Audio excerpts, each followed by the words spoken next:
UPSC civil service prelims के अंदर environment का वेटेज जो है वो हर साल इंक्रीज हो रहा है। अगर हम लास्ट ईयर 2024 के प्रीलिम्स की बात करें तो कम से कम 15 क्वेश्चन जो है वो डायरेक्टली इन्वायरमेंट से पूछे गए थे।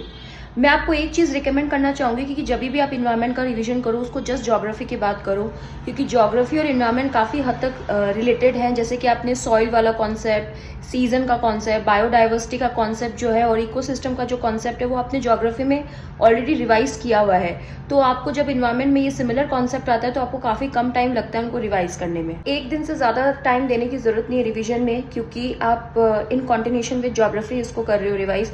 तो छोटी छोटी जो डेफिनेशंस है, लाइक इकोसिस्टम की डेफिनेशन, फूड वेब की, फूड चेन की, बायोडाइवर्सिटी की, ऐसे डेफिनेशंस जो है वो काफ़ी ज़्यादा पूछी जाती है। तो आपको ऐसे डेफिनेशन जो है वो उनको रिवाइज करना है। देन जितने भी इन्वायरमेंट रिलेटेड एक्ट्स हैं, वाटर पोल्यूशन रिलेटेड एक्ट्स हैं, एयर पोल्यूशन रिलेटेड एक्ट्स हैं, बायोडाइवर्सिटी एक्ट है, then national park and wild life sanctuary में क्या डिफरेंस होता है ना। तो ये सारी चीज़ें जो भी लेजिस्लेटिव रिलेटेड चीज़ें हैं वो आपको इसके अंदर बहुत अच्छे से करनी है।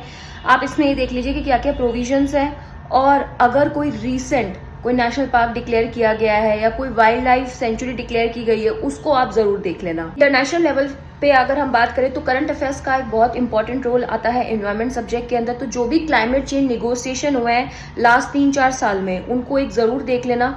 उनमें मेन चीज आप ये देखना, एक तो एरिया देख लेना कि कहाँ पे हुए हैं वो निगोसिएशन, देन उनके ऑब्जेक्टिव्स क्या हैं एंड टारगेट क्या है।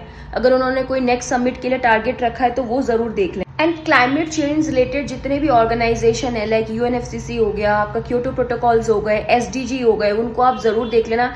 एक चीज बहुत इंपॉर्टेंट है आईयूसीएन के बारे में। आईयूसीएन में आपको काफी सारी स्टेजेस दी होंगी, एंडेंजर्ड है ना, एक्सटिंक्ट, वल्नरेबल, लाइक दैट। आप मेजरली एक्सटिंक्ट जरूर देखना, क्योंकि कई बार यूपीएससी उसमें से डायरेक्टली पूछ लेते हैं क्वेश्चंस।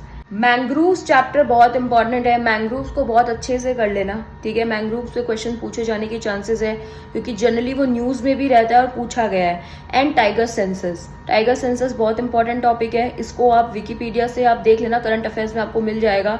इतना सभी रिविजन करने के बाद आपको पीवाईक्यूज मिस नहीं करने हैं, उनको बहुत अच्छे से करना है। उनके एक एक स्टेटमेंट जो भी पीवाईक्यू के अंदर पूछा हुआ है उनको एक एक स्टेटमेंट को आप देखना है। अच्छा, एक चीज़ और इम्पॉर्टेंट है, रिन्यूएबल एनर्जी के जो भी टारगेट्स हैं वो बहुत हमारे लिए इम्पॉर्टेंट है। इतना सब रिवीजन करने में आपको एक दिन लगेगा एंड नेक्स्ट डे आप जितने भी इन्वायरमेंट के करंट अफेयर्स है उनको ज़रूर करिए।